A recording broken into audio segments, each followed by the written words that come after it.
विषय पातंजलि योग दर्शन के साधना पाद के आज 50वें सूत्र पर है। तो आज जानेंगे कि पातंजलि ऋषि क्या गहरा सूत्र दे रहे हैं और उसके क्या गहरे अर्थ हैं। बंध को पहले समझ लेते हैं।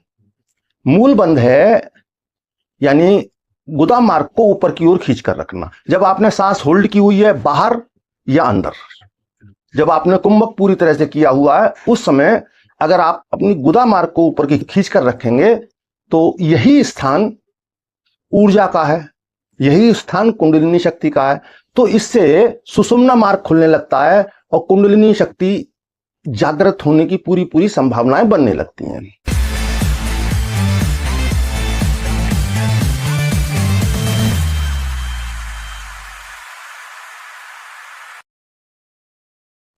साथियों, मैं योगी हमदर्द गिरी आप सभी के अपने चैनल योगी हमदर्द गिरी में स्वागत करता हूं। आप सभी को बहुत बहुत प्रेम।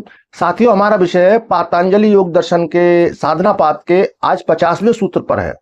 तो आज जानेंगे कि पातंजलि ऋषि क्या गहरा सूत्र दे रहे हैं और उसके क्या गहरे अर्थ हैं, और फिर समझेंगे उसकी पूरी व्याख्या। तो समझते हैं सूत्र को। बाह्य आभ्यंतर वृत्ति देश काल संख्या भी परिदृष्टो दीर्घ सूक्ष्म। तो इस सूत्र के प्रत्येक शब्द के हिंदी अर्थ को समझ लेते हैं। यहां पर पातंजलि ऋषि प्राणायाम के 3 प्रकार बता रहे हैं, प्राणायाम की 3 स्थितियां। पहले समझते हैं शब्द के अर्थ। बाह्य यानी कि बाहर रोक देना, प्राणों को बाहर ही रोक देना। जब हम अपने प्राण बाहर निकालते हैं, श्वास बाहर फेंकते हैं और श्वास को वहीं बाहर निकालने के बाद स्थिर कर देना। आभ्यंतर यानी श्वास को अंदर भर के, पूरी तरह से अंदर भर के, पूरक करके। पहले हमने रेचक करके बाहर निकाल दी थी, अब पूरक करके पूरी तरह से भर लेना है और कुंभक लगा लेना है। तो यहां उसको कह रहे हैं आभ्यंतर। अगला शब्द है स्तंभ वृत्ति। स्तंभ वृत्ति यानी कि वहीं की वहीं स्थिर रोक देना, जैसी की अवस्था बता रहे हैं ऋषि।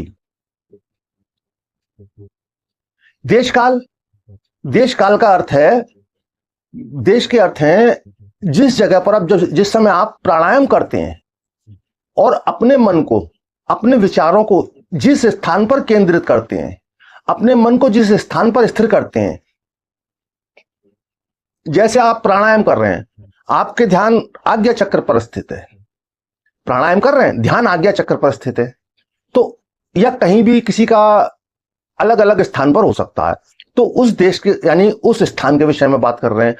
अगला शब्द है काल, यानी उतने समय, जितनी देर तक कुंभक किया जाता है, अभी यानी कि उतनी समय तक के लिए।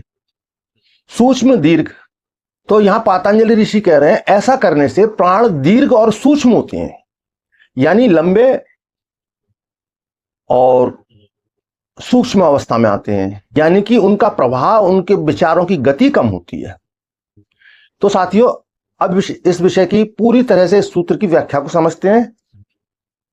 यहां मैं आपसे कहना चाहूंगा, जब आप किसी विषय को पूरी तरह से जानते हैं तो स्वाभाविक रूप से जब आप एक सूत्र के बारे में बात कर रहे होते हैं तो आपको पता नहीं चलता कब आपने अगले सूत्र के विषय में भी बता दिया। यही पिछले सूत्र में मेरे साथ भी हुआ, क्योंकि ये बाह्य कुंभक, आभ्यंतर कुंभक, इनके विषय में पिछले सूत्र में मैं आपको बता चुका हूं। और दूसरी बात, केवल कुंभक के विषय में पूरे योग शास्त्र में कहीं भी स्पष्ट चर्चा नहीं की गई है, लेकिन केवल कुंभक होता है उसके विषय में भी मैं आपको बता चुका हूं। तो इन विषयों को हम पहले जान चुके हैं। तो अब एक ऐसे विषय को प्राणायाम से संबंधित जानेंगे, योग दर्शन के अंदर नहीं लिया गया है, उसका वर्णन नहीं आता, लेकिन प्राणायाम के लिए बहुत अति आवश्यकताएं। तो वो कौन सी क्रिया है, वो क्रिया जान लेते हैं। तो साथियों, वो क्रियाएं हैं त्रिबंध। त्रिबंध कहलाती हैं वो क्रियाएं। जब हम किसी भी प्रकार का कुंभक करें, जब भी हम जो भी जैसा भी तरह के प्राणायाम है, हम किसी भी तरह का प्राणायाम करें, लेकिन उसमें ये क्रियाएं अवश्य होनी चाहिए। और वो क्रियाएं हैं त्रिबंध। त्रिबंध यानी कि मूल बंध, उड़ियान बंध और जालंधर बंध। मूल बंध को पहले समझ लेते हैं।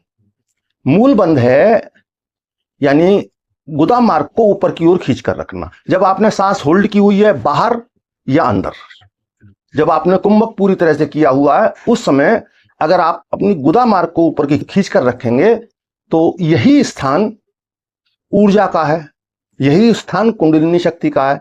तो इससे सुषुम्ना मार्ग खुलने लगता है और कुंडलिनी शक्ति जागृत होने की पूरी पूरी संभावनाएं बनने लगती हैं। और दूसरा है उड़ियान बंध। उड़ियान बंध में जब श्वास को होल्ड करते हैं तो नाभि को, पेट को अंदर की ओर पिचकाकर और नाभि को रीढ़ से छुलाने का प्रयास करना चाहिए पूरी तरह से। जो लोग थोड़े स्थूल हैं उन्हें दिखाई नहीं देगा बाहर से कि उनका पेट पिचक पा रहा है, नाभि छू पा रही है, लेकिन एहसास उन्हें होगा। वो पर्याप्त है अभ्यास करने के लिए। और त्रिबंध का अगला है जालंधर बंध।